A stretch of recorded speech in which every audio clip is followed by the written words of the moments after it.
Selamat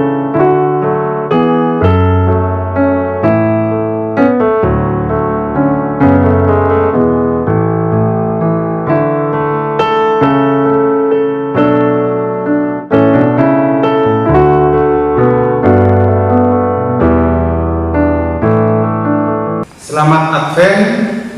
Hari ini adalah tahun baru gerejawi dan Advent pertama. Marilah kita beribadah dengan sukacita menantikan kedatangan Tuhan Yesus yang kedua kalinya. Syukur bagi Allah.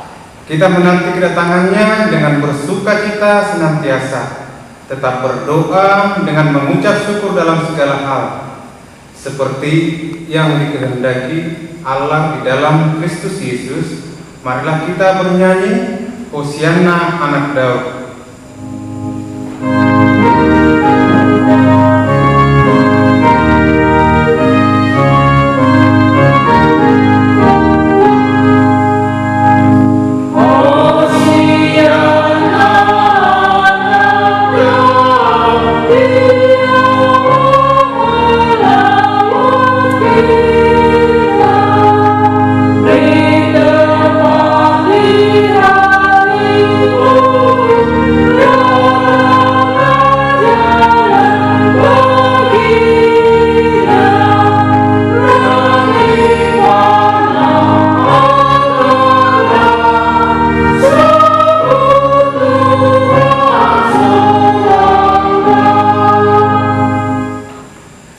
Tuhan sudah datang ke dunia menjadi manusia dengan lahir dari perawan Maria di kandang domba Bethlehem. Sekarang kita menanti kedatangannya kedua kali untuk menghukum orang dosa dan melepaskan orang percaya. Minggu Advent pertama mengingatkan kita bahwa perjanjian yang ada dalam perjanjian lama sudah digenapi oleh Kristus Yesus pada waktu Dia datang untuk membebaskan umatnya. Karena itu melalui topik Minggu Advent pertama hari ini mengajak kita pengharapan akan datangnya Mesias. Marilah kita dengan penuh sukacita memuji Tuhan. Kita bernyanyi buku nyanyian HKBP nomor 590 ayat 1 dan 2.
Kita akan mendengarkan renungan. Orang semengenang dan adik-adik sekalian di rumah, sebelum kita merenungkan firman Tuhan pada hari ini, kita berdoa. Bapa Surgawi, terima kasih atas penyertaan Tuhan dalam kehidupan kami yang menuntun kami sepanjang hari ini dalam kehidupan, dalam segala aktivitas kami. Sebentar kami Tuhan akan merenungkan firman-Mu. Berikanlah roh pengertian kepada kami, agar dapat kami mengerti akan firman-Mu ini dan dapat kami laksanakan dalam kehidupan kami. Kami berdoa di dalam nama Yesus Kristus Tuhan kami. Amin. Bapak Ibu dan saudara-saudari sekalian, firman Tuhan untuk kita pada hari ini, Senin tanggal 29 November 2021, diambil dari Yesaya 40 ayat 3. Demikian firman Tuhan. Ada suara yang berseru-seru, persiapkanlah di padang gurun jalan untuk Tuhan, luruskanlah di padang belantara jalan raya bagi Allah kita. Demikian firman Tuhan. Nats untuk kita renungkan pada hari ini dengan tema persiapkanlah jalan bagi Tuhan. Seruan untuk mempersiapkan dan berjaga-jaga tentang sesuatu hal dalam hidup sehari-hari bisa kita jumpai. Misalnya ketika nomor 1 di kabupaten turun ke desa, maka kepala desa akan berseru kepada masyarakat untuk bersiap-siap dan berjaga-jaga, sebab bupati akan segera datang. Masyarakat pun dengan segala keberadaannya akan bersiap-siap membersihkan semua jalanan yang akan dilewati, membersihkan tempat pertemuan, memasang panji-panji, spanduk sebagai tanda penyambutan, dan mungkin akan terjadi pagar betis pada hari H. Masyarakat akan bersukacita, terlihat rapi dan bersih pada hari kedatangan ke jalan tersebut. Dalam nats kita saat ini, Nabi Yesaya berseru agar mempersiapkan jalan bagi Tuhan. Sebuah berita gembira akan kedatangan Tuhan. Yesaya menggambarkan seperti kondisi geografis tentang jalan. Persiapkan jalan di padang gurun, jalan untuk Tuhan. Luruskanlah di padang belantara jalan raya bagi Allah kita. Sesungguhnya kita diajak untuk mempersiapkan diri dan hati yang lemah lembut untuk menyambut kedatangan Tuhan dalam hidup kita, supaya Tuhan itu hadir dalam hidup kita dengan bebas hambatan. Dalam Perjanjian Baru, Yohanes juga menyuarakan nats ini dengan berseru, setiap lembah harus ditutup dan setiap gunung dan bukit diratakan. Tanah yang berbukit-bukit harus menjadi tanah yang rata, dan tanah yang berlikuk-likuk menjadi dataran. Itulah gambaran pertobatan yang diserukan oleh Yohanes. Dalam menyambut kedatangan Kristus harus ada pertobatan. Pertobatan itu menuntut kesediaan kita untuk menentukan puncak kesombongan, keangkuhan kita, menyinari yang tertimbunnya oleh lembah kekelaman dan dosa-dosa, serta meluruskan hati yang bengkok dan berlikuk-likuk. Runtuhkan kesombongan dan arogansimu, ciptakanlah kerendahan hati. Lembutkan hati keras dan dingin, jadilah lemah lembut, agar Tuhan kita layak datang ke dalam hati kita. Di masa-masa Advent ini, mari kita persiapkan hatimu untuk menyambut kedatangannya itu. Kita berdoa. Ya Roh Kudus, tolong kami untuk mempersiapkan jalan raya bagi Tuhan, sehingga Dia layak datang ke dalam hati kami. Tolong kami untuk membuang kesombongan dan keangkuhan kami. Bantu kami untuk menimbun kekelaman dan dosa-dosa kami di dalam Kristus. Kami berdoa. Amin. Marilah kita bernyanyi dari buku nyanyian 591 ayat 1 dan 2.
Marilah kita berdoa. Ya Tuhan Allah yang Maha Kuasa, Pencipta langit dan bumi, hanya karena kasih setiamu ya Tuhan, kami dapat memasuki tahun gereja yang baru ini. Berilah Roh Kudus dan Roh hikmat kepada kami, supaya kerajaan-Mu semakin berkembang di tengah-tengah kami. Berilah keluarga kami semangat untuk memberitakan firman-Mu, sehingga keluarga kami semakin sempurna. Kuatkanlah kami mengikuti Engkau dalam iman, agar kami bertekun sampai selama-lamanya. Kuatkan kami untuk berpengharapan akan kedatangannya Mesias kedua kalinya sebagai hakim yang adil. Tolong kami hari ini dan setiap hari untuk beribadah kepada-Mu, mendengar dan melakukan firman-Mu, oleh karena Anak-Mu Yesus Kristus Tuhan kami. Amin. Marilah kita sama-sama mengucapkan doa Bapa kami. Bapa kami di surga, dikuduskanlah nama-Mu, datanglah kerajaan-Mu, jadilah kehendak-Mu di bumi seperti di surga. Berilah kami pada hari ini makanan kami yang secukupnya, dan ampunilah kami akan kesalahan kami, seperti kami juga mengampuni orang yang bersalah kepada kami. Dan janganlah membawa kami ke dalam pencobaan, tetapi lepaskanlah kami daripada yang jahat. Karena Engkau punya kerajaan dan kekuasaan dan kemuliaan sampai selama-lamanya. Amin. Anugerah Tuhan kita Yesus Kristus, kasih setia Allah Bapa, dan persekutuan dari Roh Kudus kiranya menyertai saudara sekalian. Amin. Horas, Amang Inang, selamat malam buat kita sekalian.